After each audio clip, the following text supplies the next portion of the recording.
Finally, DICE has resurfaced from their almost 3-week-long period of radio silence and addressed the community's concern regarding Chapter 6, vehicle balance, and most importantly, at least personally to me, the time to kill and weapon balance changes. While we won't be getting a full revert and won't see Chapter 6 for at least another week, most likely 2, things are set to change with the upcoming 6.0 and 6.2 update, and the new content in form of at least one new map, multiple gadgets, and multiple new weapons which are on their way. I've got all the details for you here today, so let's jump into what DICE has officially released.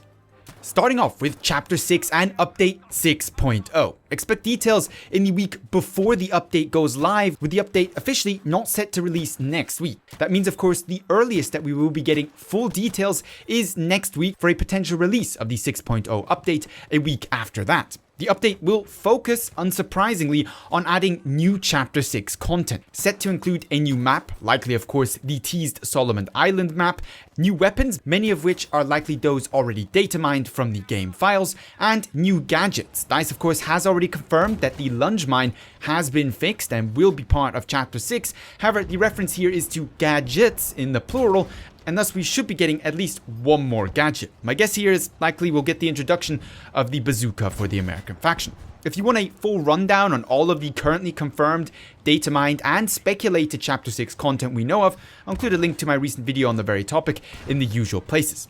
The main focus regarding balance changes here, however, in Update 6.0 will be vehicles. Unsurprising, of course, given how basically invincible they currently are and how popular, largely, the changes were both within the vehicle community and, of course, the infantry players trying to take out those tanks. Also, this is a legitimately positive piece of news here. We will be getting further changes and fixes to existing maps, something that has already happened successfully on the likes of Aerodome in the recent updates, which in my personal opinion made that map significantly more enjoyable to play. As regards Chapter 6 in general, expect more of the new weapons to be unlockable via chapter rank progression instead of the weekly Tides of War missions, as was kind of trialed already during Chapter 5 for the Jungle Carbine, Type 94 sidearm, and Model 27 revolver. This of course brings up the problem of players being able to access weapons earlier than others by simply paying to skip chapter rewards, but then again that should only really provide to be problematic if DICE decides to once more introduce some broken or unbalanced weapon, a recent example of which of course is the Nambu Type 2A. Additionally, expect to be earning more chapter XP at the end of the round if you're amongst the better players on the scoreboard. Likely what DICE means here is that they'll be backing down from the current relatively restrictive chapter XP cap set in game to limit you to a certain amount of gained chapter XP for every round. A small side note as well, DICE currently sadly has no intention of removing the auto snap on consoles introduced by the 5.2 update, though there will be options to manage the strength and intensity of this feature for personal preference purposes in the upcoming 6.0 update. Also, before Chapter 6 launches in what is likely to be, I estimate, 2, maybe even 3 weeks, we will be getting continued favorite map and mode rotations, apparently starting off today with the extension of the Extreme Weather playlist now featuring on Breakthrough instead of as previously on Conquest. Then, in the news that has me excited personally most, Update 6.2 will feature a wider set of changes and fixes, though the big focus does very much seem to be the time to kill and weapon balance. We'll be getting a series of further changes to address the learnings based on your feedback and game data. Expect details shortly after the 6.0 update, which regrettably won't be coming out for at least a few weeks at this point. Also, much of the same recoil and rate of fire that you were previously accustomed to, this is referring to the pre-5.2 update, will be returning in the 6.2 update. I'm not quite sure what they mean by fire rate, given that the only category of weapons to see substantial nerfs to their fire rates were the SLRs, but that is what DICE has published so far.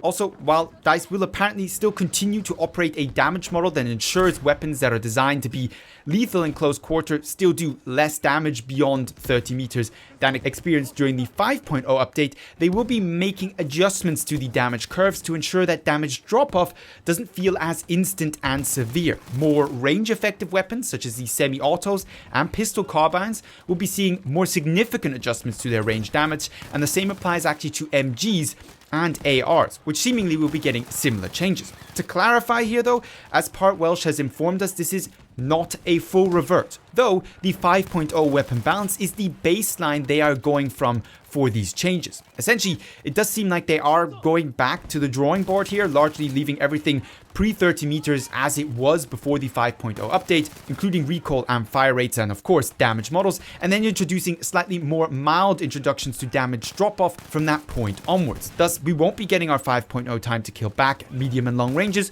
but we will be getting something significantly more similar to that than we currently have. Range damage improvements do seem to very much be the focus here of the changes. Unsurprising, of course, given that the 5.22 hotfix largely reverted the extreme close quarter damage nerfs that we got with the 5.2 update. With the information out there and presented to you then, let me give you a little bit of context on what, in my opinion, this all means and whether DICE really has done enough here.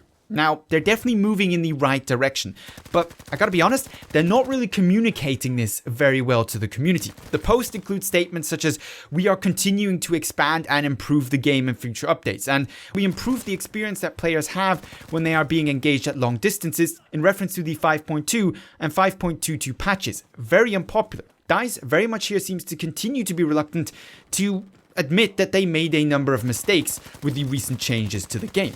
And the fact that they choose to focus on those aspects and those statements instead of the fact that they are actually going back to the drawing board and using the 5.0 gameplay balance as basis for these upcoming changes instead of the 5.2 isn't even mentioned in the primary post. Instead, it's included in a secondary comment by the community manager. That really isn't the way to get the community excited about the upcoming changes. That aside though, while the changes definitely look good, I'm going to continue to remain skeptical, at least until we get the full details as what update 6.2 is going to entail, because I frankly just don't trust DICE anymore to do what needs to be done in terms of their game balance. But at least there is some positive news finally to report on Battlefield 5, though I will be reserving my judgment and possible celebration till we get the full details of the 6.2 patch and see what DICE does with the 6.0 patch. At least things are finally going in the right direction. But that pretty much wraps it up for the latest on Chapter 6 and the time to kill changes. Share your own opinions down below. If you enjoyed the video, a rating would be much appreciated. But with all that being said, I'd like to thank you very much for watching and hope to see you in the next Battlefield 5 video.